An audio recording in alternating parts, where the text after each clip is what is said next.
नमस्कार साथियों, स्वागत है आपके अपने YouTube channel next step with R K sir. आज हम बात करने वाले हैं राजस्थान जीके के बारे में।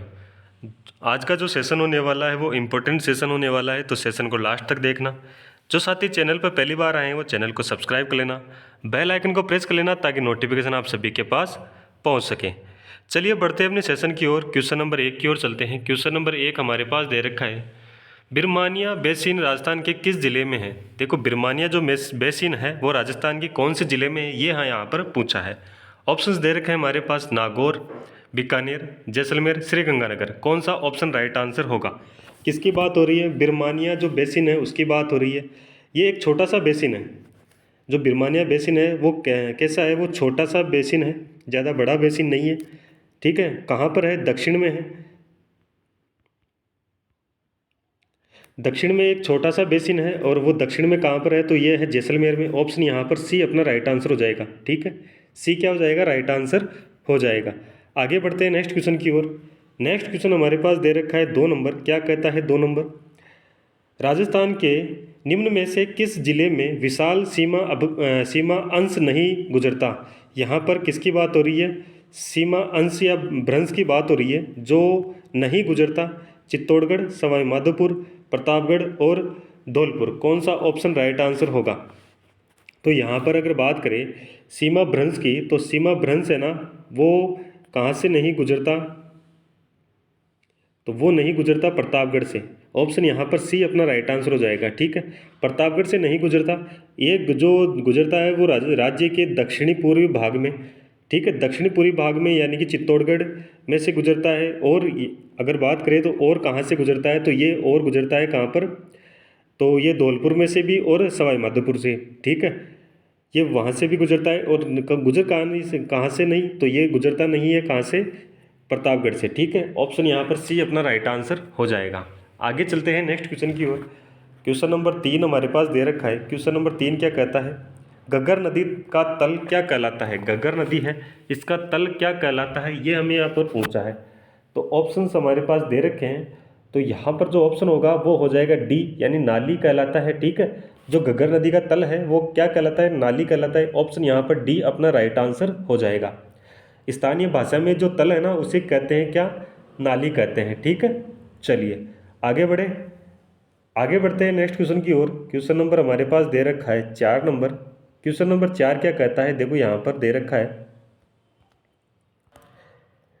अरावली पर्वतमाला के जो अरावली पर्वतमाला है उसमें ने निम्नलिखित जो चोटियाँ दे रखी है उनका आरोही क्रम करना है।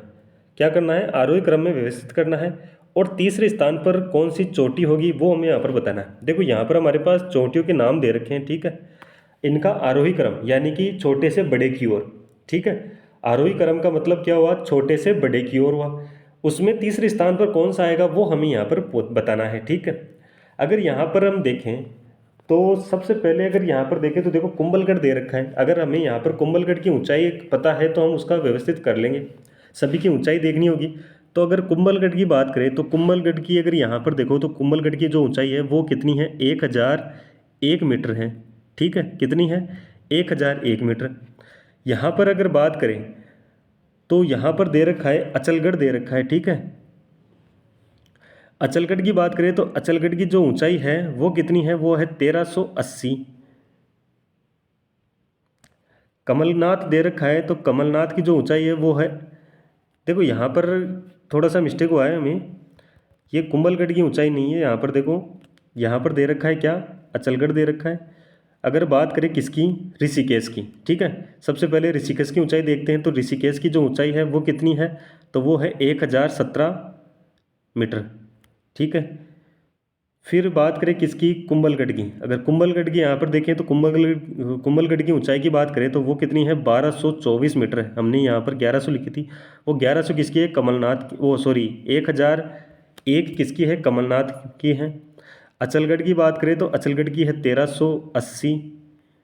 और यहाँ पर एक और बच गया, कौन सा, देलवाड़ा बच गया। तो यहाँ पर इसकी बात करें तो 1442 मीटर है। ठीक है, अब यहाँ पर बात हो रही है किसकी, तीसरे स्थान पर। देखो पहले स्थान पर अगर आप देखोगे सबसे छोटा कौन सा है, कमलनाथ, तो यहाँ पर 1 नंबर आ जाएगा। उससे बड़ा कौन है, ऋषिकेश, 2 नंबर आ जाएगा। फिर उससे बड़ा कौन है तो 1224 यानी कुंभलगढ़, तो 3 नंबर आ जाएगा। फिर है 1380, तो यहाँ पर क्या जाएगा 4 नंबर, और ये बच गया जो 5 नंबर। ठीक है, पाँचों के नाम आ गए। तीसरे नंबर पे पूछा, तीसरे नंबर पे कुंभलगढ़ है। ऑप्शन डी अपना राइट आंसर हो जाएगा। समझ गए होंगे, ऑप्शन डी क्या हो जाएगा, राइट आंसर हो जाएगा। सभी की हमें ऊंचाई पता है तो हम इसका आंसर दे देंगे। ठीक है, आगे बढ़ते हैं क्वेश्चन नंबर नेक्स्ट की ओर। क्वेश्चन नंबर हमारे पास 5 नंबर। घोड़े की नाल आकृति की पहाड़ियाँ स्थित है। घोड़े की नाल की जो आकृति है उस प्रकार की जो पहाड़ियाँ हैं वो कहाँ पर स्थित है, ये पूछा है। तो ऑप्शन कौन सा हो जाएगा, शाहाबाद का उच्च क्षेत्र हो जाएगा। ऑप्शन यहाँ पर सी अपना राइट आंसर हो जाएगा। ठीक है, सी क्या हो जाएगा, राइट आंसर हो जाएगा। अगर बात करें तो कहाँ पर है, तो हाड़ौती पठार जो के पूर्व हाड़ौती पठार है ना, वहाँ पर है।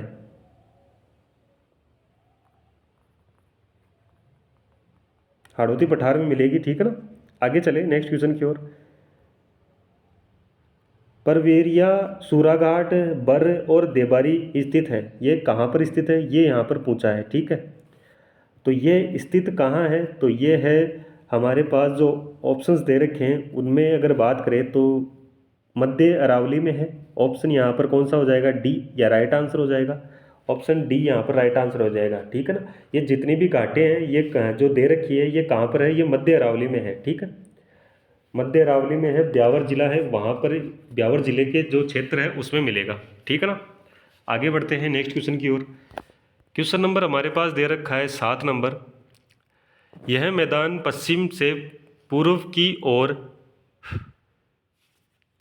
50 सेमी समवर्षा रेखा द्वारा विभाजित है तथा इस भूभाग की दक्षिणी पूर्वी सीमा पर विध्वंस पठार द्वारा बनाई जाती है। उक्त वर्णन किस भौगोलिक विभाग को दर्शाता है। यहाँ पर देखो, जो ये बात कर रहा है 50 सेमी समवर्षा रेखा द्वारा विभाजित है, जो ये बात कर रहा है ये किसकी बात हो रही है, तो यहाँ पर हो जाएगा पूर्वी मैदानी प्रदेश की बात हो रही है। ऑप्शन सी अपना राइट आंसर हो जाएगा। जो ये कथन है, ये वर्णन का जो दे रखा है इतना इतना, तो ये किसका है, तो ये है पूर्वी मैदानी प्रदेश का भाग है। ठीक है ना, आगे बढ़ते हैं नेक्स्ट क्वेश्चन की ओर। निम्नलिखित में से बनास संस्कृति के स्थानों में शामिल नहीं है। यहाँ पर बनास जो संस्कृति है उसके स्थानों में शामिल नहीं है, वो यहाँ पर पूछा है। तो यहाँ पर जो हो जाएगा वो हो जाएगा जोधपुरा। ऑप्शन सी अपना राइट आंसर हो जाएगा। ठीक है, ऑप्शन सी राइट आंसर हो जाएगा। अगर यहाँ पर बात करें जोधपुरा की, तो ये जो स्थान है, ये जो सांस्कृतिक स्थान है, ये कहाँ पर है, जयपुर में है। अगर आपको नदी पूछ ले तो यहाँ नदी की बात करें तो साबी नदी के तट पर स्थित है।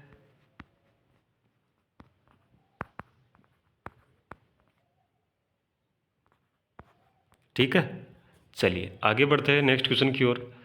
क्वेश्चन नंबर 9 दे रखा है, निम्नलिखित में से किस सभ्यता स्थल में चिकित्सा की शल्य पद्धति प्रचलित होने के साक्ष्य मिलते हैं। यहाँ पर जो चिकित्सा की शल्य पद्धति है उसके साक्ष्य मिलते हैं आहड़ से, कालीबंगा से, बारोर से या रंगमहल से। तो यहाँ पर हो जाएगा कालीबंगा। कालीबंगा ऑप्शन यहाँ पर बी अपना राइट आंसर हो जाएगा। ठीक है, कालीबंगा में मिला है जो खोपड़ी का जो कंकाल मिला है उसमें क्या है, उसमें 6 छिद्र मिले हैं। ठीक है ना, कितने छिद्र मिले हैं, 6। तो यहाँ पर ऑप्शन हो जाएगा बी अपना राइट आंसर। क्वेश्चन नंबर 10 की ओर चले। राजस्थान सरकार द्वारा थोक मूल्य सूचकांक जारी किया जाता है, तो ये दैनिक आधार पर किया जाता है, मासिक आधार पर, या पाक्षिक आधार पर, या वार्षिक आधार पर। तो यहाँ पर जो ऑप्शन होगा वो हो जाएगा मासिक आधार, यानी महीने पर इसका जो राजस्थान द्वारा जो थोक मूल्य सूचकांक है वो जारी किया जाता है, तो मासिक आधार पर किया जाता है। ऑप्शन यहाँ पर बी अपना राइट आंसर हो जाएगा। आगे चलते हैं नेक्स्ट क्वेश्चन की ओर। क्वेश्चन नंबर दे रखा है 11 नंबर। जनवरी 2025 में राजस्थान के 5,897 गाँवों को अभावग्रस्त घोषित किया गया है। इसमें सर्वाधिक ग्राम किस जिले के हैं। यहाँ पर जो सर्वाधिक गांव है वो कौन से जिले के हैं ये पूछा है। बांसवाड़ा के, भीलवाड़ा के, अजमेर के, या टोंक के, कौन सा ऑप्शन राइट आंसर होगा। तो यहाँ पर जो ऑप्शन हो जाएगा वो हो जाएगा यहाँ पर, देखो यहाँ पर अगर बात करें तो जो सबसे ज़्यादा जो जिले, जो सबसे ज़्यादा गांव मिले हैं वो कौन से ज़िले के हैं, टोंक जिले के। टोंक जिले के गांव हैं। अगर यहाँ पर आपसे पूछ ले कितने गांव हैं, तो 865 गांव हैं, 865। और सबसे कम मिला है तो वो 12 का मिला है। 12 का कितना है, तो एक गांव है। ठीक है, तो यहाँ पर डी ऑप्शन अपना राइट आंसर हो जाएगा। आगे बढ़ते हैं नेक्स्ट क्वेश्चन की ओर।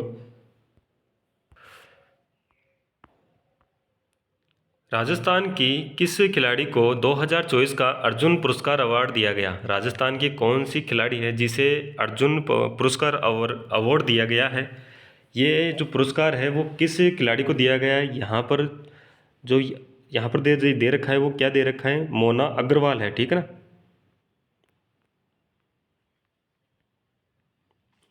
तो यहाँ पर जो ऑप्शन हो जाएगा वो यही हो जाएगा, ए ऑप्शन अपना राइट आंसर हो जाएगा। मोना अग्रवाल को दिया गया है अर्जुन अवार्ड 2025 का, ठीक है। यहाँ पर अगर बात करें मोना अग्रवाल की, तो मोना अग्रवाल कहाँ की है? तो ये जयपुर की है। कहाँ की है? जयपुर की है।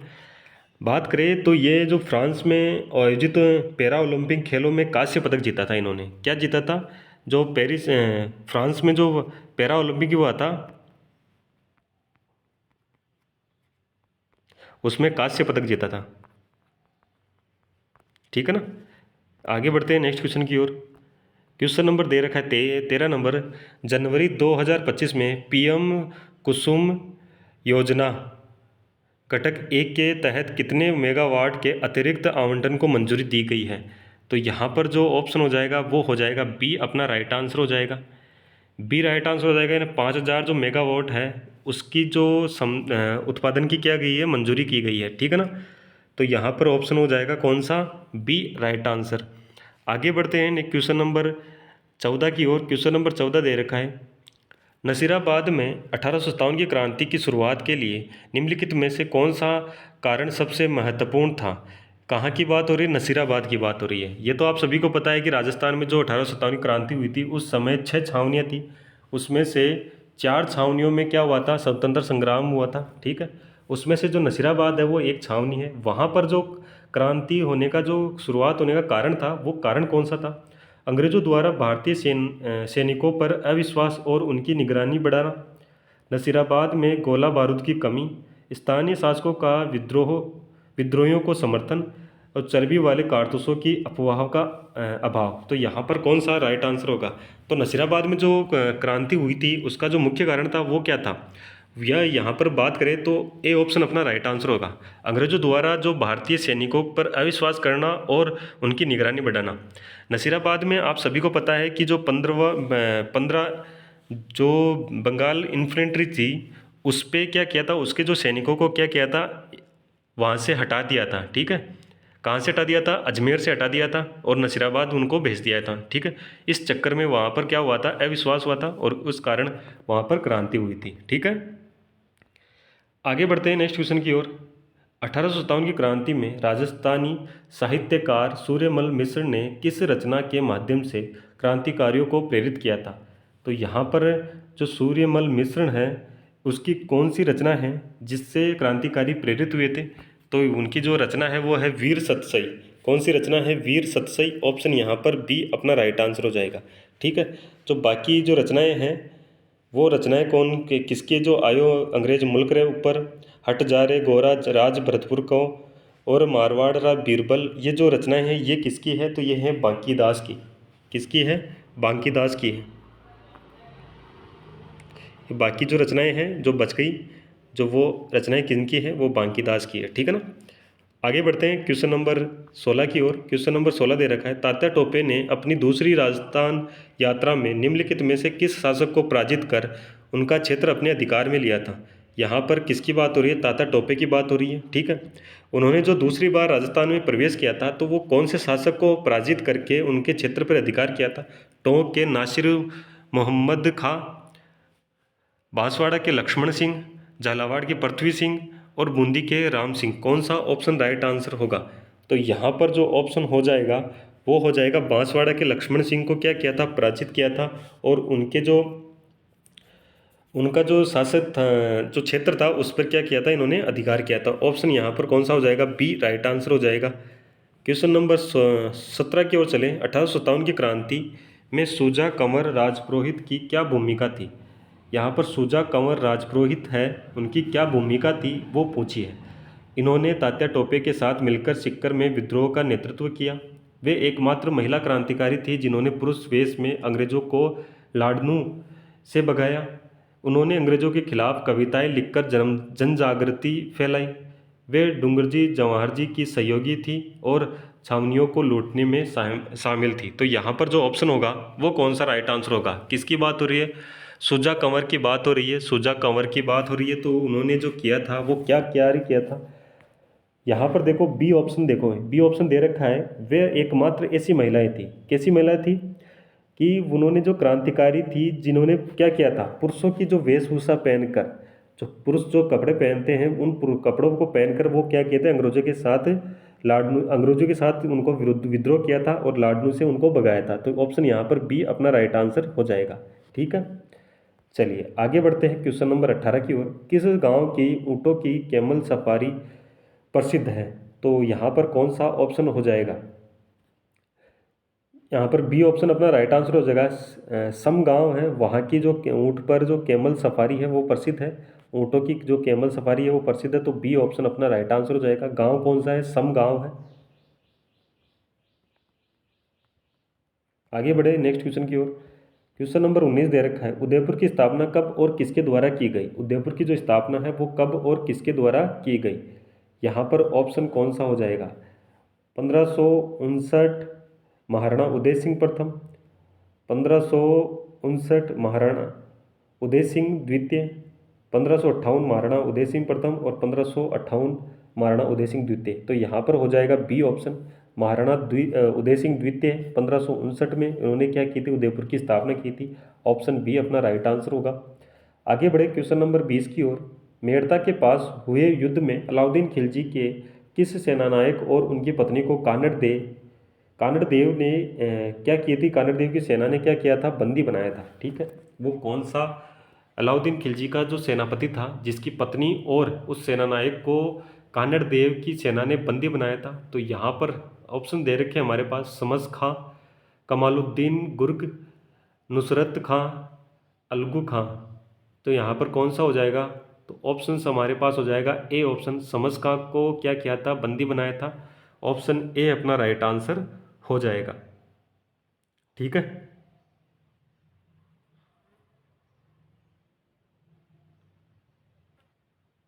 आगे बढ़े नेक्स्ट क्वेश्चन की ओर। नेक्स्ट क्वेश्चन हमारे पास क्या दे रखा है? Question number 21। रानी रंग देवी का ऐतिहासिक जौहर संबंधित था। जो रानी रंग देवी है उनका जो जौहर है ऐतिहासिक, वो किससे संबंधित था? चित्तौड़ से, सिवाना से, रणथंभौर से या जालोर से? कौन सा ऑप्शन राइट आंसर होगा? तो यहाँ पर हो जाएगा कौन सा? सी ऑप्शन, वो रणथंभौर से संबंधित था। ठीक है, रणथंभौर पर जो आक्रमण हुआ था राजस्थान में, सबसे पहला जौहर हुआ था कहाँ पर? रणथंभौर में। ठीक है, कब हुआ था? 1301 में हुआ था। हाँ, 1301 में हुआ था। अलाउद्दीन खिलजी ने आक्रमण किया था रणथंभौर पर, और रणथंभौर के जो शासक थे वो कहते राणा हमीर देव था।